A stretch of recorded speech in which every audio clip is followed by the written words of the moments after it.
mis en place avec. Parce qu'ils se font des conférences un peu Antibes et Luxembourg ensemble. Il a une chaîne YouTube, Luxembourg. Je vous invite à regarder. Ah oui? Ok. Ouais. Ah oui, il expose toutes ses hypothèses dans ses lives et tout. Attends, c'est dans quelle page? Ah, c'est ici. Puisque le Coran mentionne la naissance du Christ, il est logique de s'interroger sur la présence éventuelle de passages en rapport avec la liturgie de Noël. Voilà. Donc, selon nous, le texte jusqu'ici énigmatique de la sourate 97, intitulé Al-Qadar, donc la destinée, d'où le jour du destin, la nuit, excuse-moi, du destin, prouve que tel est bien le cas. Voici comment Régis Blacher traduit cette sourate conformément aux commentateurs arabes. Donc, nous l'avons fait descendre durant la nuit de la destinée. Qu'est-ce qui t'apprendra ce qu'est la nuit de la destinée? La nuit de la destinée vaut mieux que 1000 mois. Les anges et l'esprit descendent avec la permission de leur Seigneur pour tout ordre. Salut, elle, et le salut est jusqu'au lever de l'aube. Donc, la tradition islamique voit dans cette brève sourate, Laylat al-Qadr, la nuit de la destinée, une allusion au cours de laquelle le Coran a été révélé. C'est pour cette raison qu'à la fin du Ramadan, mois de Carême, des vigiles donc, sont récités, Tarawih. Or, donc des prières facultatives, or, au regard de l'histoire des religions, ce fait est d'autant plus notable qu'il n'existe en islam aucune autre liturgie nocturne. On pourrait donc en déduire qu'à l'origine, ces vigiles correspondaient à une liturgie en usage chez les chrétiens et se rapportant à la naissance de Jésus-Christ, liturgie adoptée plus tard en islam, par l'islam et réinterprétée dans le sens de la descente du Coran. Et la tradition islamique a cependant du mal à justifier cette nouvelle interprétation. Il suffit de consulter le commentaire de Tabari pour constater l'embarras des commentateurs arabes devant cette sourate. Le contenu contradictoire de la tradition islamique rapporté par Tabari peut être résumé de la façon suivante.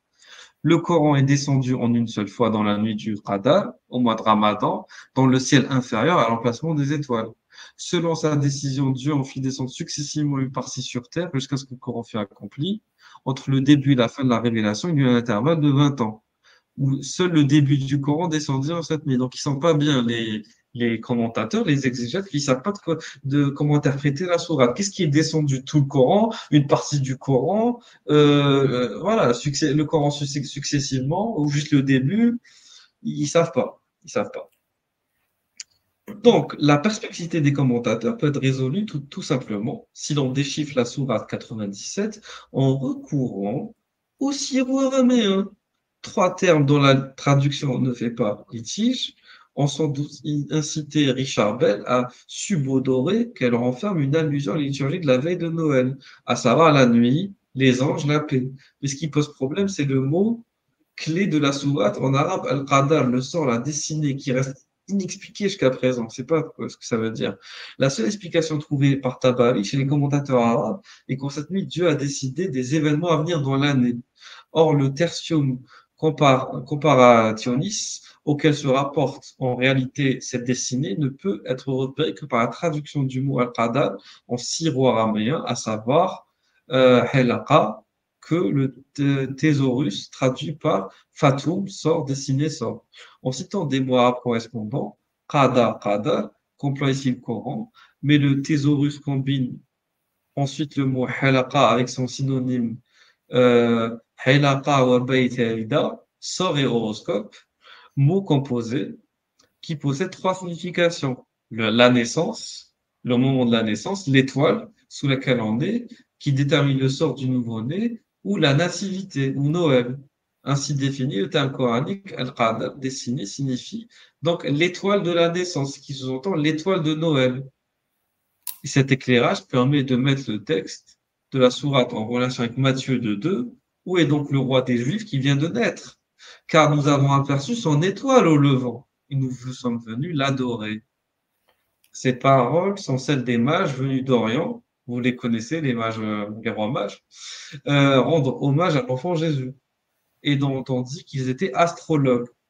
C'est dans cette tradition astrologique, toujours vivante dans nos horoscopes, que s'inscrit le terme coranique d'Al-Qadr, substitué à celui de l'étoile de la naissance, en l'occurrence celle de la nativité, dans sa lecture à rapport à Amen. Après, le texte continue comme ça, Après, voilà. détaillé Qu'est-ce que en tu plus, penses? dans les autres pages, tu as le verset, enfin la sourate qui est traduite pour donner un sens. Je crois que c'est après. Mais attends, je vais essayer de retrouver la traduction, on va dire syro-araméenne, c'est ça? Attends, je sais plus où elle est. Attends, je vais regarder. Mais ouais, Attends, elle est là, je pense. Ouais. voilà. Ici. Ensuite, attends, je vais descendre encore pour voir. Ah non, faut que je remonte peut-être pour la retrouver. C'est ça, c'est celle-ci là. Ouais, c'est ça. Donc, nous l'avons fait descendre. Donc, l'enfant Jésus. Donc, voilà, Colisée. Peut-être il s'est barré. Il est là ou pas? Ah, il est là. Non, je suis là. Ok, ok. Ok. Parce que tu réagis pas. Je pensais que tu allais réagir, tu allais m'en dire, tu es muet. Ok. Ouais, Alors, j'essaie de récupérer l'info parce que, enfin, dans Magazine Info, parce que la dernière partie, j'ai sur l'ONI, enfin, il y a une partie que j'ai décroché un peu sur l'étoile là. J'ai pas compris l'explication, j'ai compris que la conclusion. Donc j'essaie de suivre. Hein. ok. Donc l'analyse, donc là, ce que tu dois comprendre, c'est que on utilise la lecture arabo-syriaque pour Mhm. tenter de réinterpréter de manière historique la sourate donc de la nativité, de la destinée de Surat al-Qadr, ce qu'on appelle Surat al-Qadr.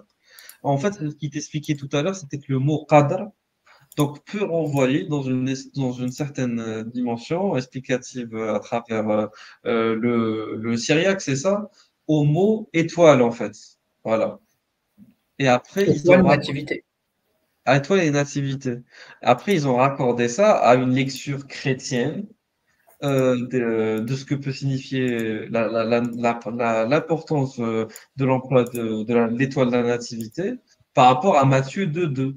Et Matthieu 2,2, peut-être tu Mhm. connais mieux que moi ce que ça implique, c'est la prédiction de la naissance du Ouais, ouais, Jésus-Christ bien sûr. par les rois mages. Et les rois mages, comment ils ont deviné que Jésus était né? C'est par les étoiles, en fait. Ils sont astrologues. Voilà. Ouais, ouais. Ok. Ben Et oui. puis même, c'est que dans les commentaires de Tabari, on a, non, c'est dans le Lisan al-Arab, on a que le mot qadar, ça désigne les tarawih qui Voilà. sont des prières nocturnes et que ces prières nocturnes n'existent pas en islam.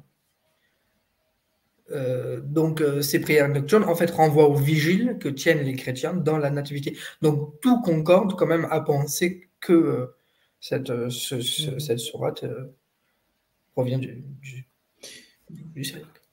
Ouais, Et ça va dans. Ouais, enfin, ça fait que confirmer quelque chose enfin, on le remarque partout en fait dans le Coran que à chaque fois l'origine du Coran se trouve chez les Syriaques. Hein, à Pas la fin, partout, ça devient, enfin, comment? pas Enfin, partout, justement, ouais, c'est c'est ça une qui est façon de intéressant. parler. Hein. Mhm. C'est Oui, oui, que c'est ce une qui est façon de intéressant, parler. c'est qu'on a des passages complets qui, si on ne le traduit pas en syriaque, donnent un sens qu'on ne comprend pas et que les exégèses ne vont pas comprendre. Mais si on prend ces passages-là et qu'on regarde en syriaque, là, on comprend le sens précis qui est en fait une continuité d'un christianisme. Mais pour exactement. certains petits passages. Vas-y. Voilà. Et je vais vous lire du coup la sourate retraduite. Donc, nous l'avons fait descendre, donc, l'enfant Jésus, dans la nuit de la destinée, donc de l'étoile de la nativité, constitue de ce qu'est l'étoile, enfin, excusez-moi, la nuit de la destinée, c'est l'office nocturne de la destinée, donc de l'étoile de la nativité, est plus bénéfique que 1000 vigiles. Les anges accompagnés de l'esprit, y font descendre avec la permission de leur Seigneur toutes sortes d'hymnes, paix et elle, donc, cette nuit avec ses hymnes jusqu'à la pointe de l'aube. Voilà. Et il faudrait que je diffuse la vidéo là de. Attends, comment tu me l'avais retrouvé, Rasoul, la dernière fois, la vidéo de La, l'hymne arabe. Ah oui, c'est sur. Oh, je crois que je l'ai supprimé de ma chaîne. Sur- Ah merde. Attends, je regarde. Je regarde. Et Oui, je voudrais rajouter un petit truc vas-y, là-dessus. vas-y. J'ai vu Bien récemment sûr. sur une chaîne d'Aposta que quand Mohamed a détruit les idoles, il a laissé une idole de Marie et Ouais. une sorte de poster avec Marie et Jésus enfant, qu'il n'a pas détruit, qu'il a laissé dans la Kaaba. Un poster, il a dit. Une icône, ouais. Un poster, Exactement, oui, bon, une il y image, avait quoi, une en gros. peinture. Voilà, une peinture Une de peinture, on pourrait Marie dire un et poster, ouais, d'enfant, et il on avait pourrait détruit dire. tous les idoles sauf ça. Effectivement, on retrouve ça dans. Ça, c'est dans le livre de Ibn al-Kalbi. Je me souviens, c'était dans le livre des idoles de Ibn al-Kalbi, justement, qu'il avait rapporté. Ouais, c'est ça. Ce qui expliquerait Mais, logiquement. ouais, vas-y, vas-y. Il expliquerait peut-être qu'en fait, Mohamed était un judéo-nazaréen, en sachant que son mentor, Waraka, était un judéo-nazaréen à la base. Et Khadija était aussi Ouais, cette obédience-là aussi, finalement. une Arienne, je crois, et l'autre, il était nestorien ou quelque chose comme ça. Oui, oui, oui, oui, c'est ça. Mais ça fait vraiment Euh, réfléchir, hein, parce que j'ai presque envie de dire, des fois, on a l'impression que Mohammed était plus chrétien que les musulmans, quoi. C'est pas qu'il était plus musulman, c'est qu'il était plus chrétien que les musulmans. on pourrait. Bon, en fait, des fois, t'as l'impression qu'il est plus chrétien, et des fois, t'as l'impression qu'il est plus juif. Voilà, donc Ouais, c'est ça ambigu. dépend de ce qu'on prend. Et par exemple, pour rapidement, quelques secondes, on va pas se mater les 7 minutes, ne vous inquiétez pas.